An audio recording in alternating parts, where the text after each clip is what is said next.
இன்றைக்கி நம்ம இரும்பு சத்து நிறைந்த அவல் உப்புமா செய்ய போகிறோம். முதல்ல அடுப்பை பற்ற வச்சுக்கணும். இப்போ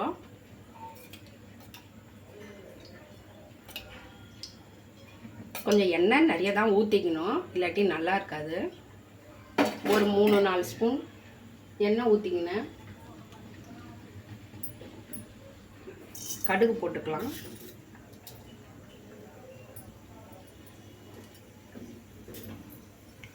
இப்போது ஃபஸ்ட்டே வேர்க்கடலை போட்டுருங்க, ஏன்னா அது கொஞ்சம் லேட் ஆகும்.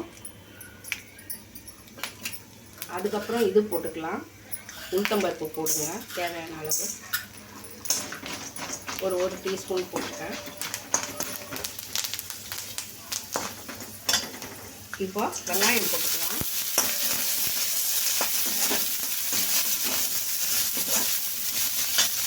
ஒரு சின்ன வெங்காயம் போட்டிருக்கேன்.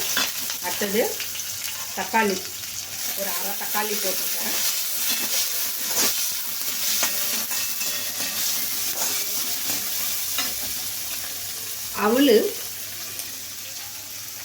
அவல் 2 தடவை கழுவிட்டு அது மூழ்கிற அளவு தண்ணி ஊற்றி வச்சுருக்கேன். நல்ல தண்ணி ஊற்றி ஊற வச்சுக்கேன்.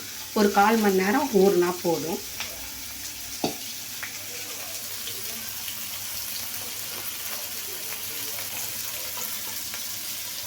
இப்போ 1/4 டீஸ்பூன் மஞ்சள் தூள் போட்டுக்கலாம்.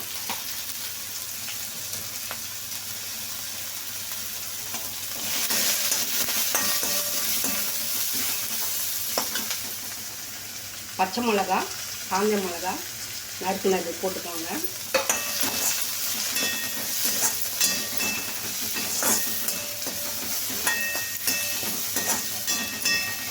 ரொம்ப வதக்கிடாதீங்க.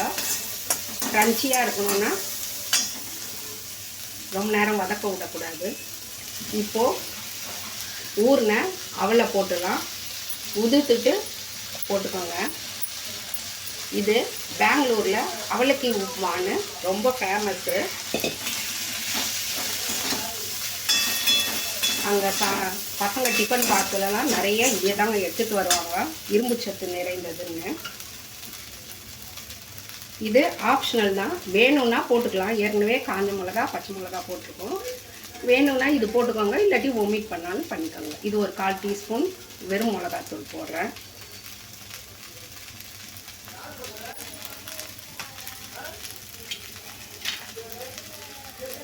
கருவேப்பிலை போட மறந்துட்டேன்.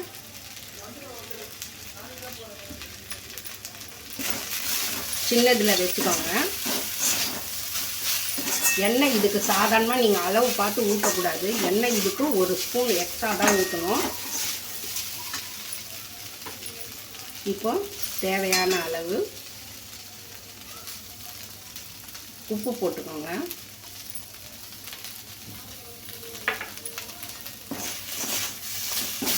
சின்ன தீயில வைங்க, அப்போ தான் கொஞ்சம் நல்லாயிருக்கும்.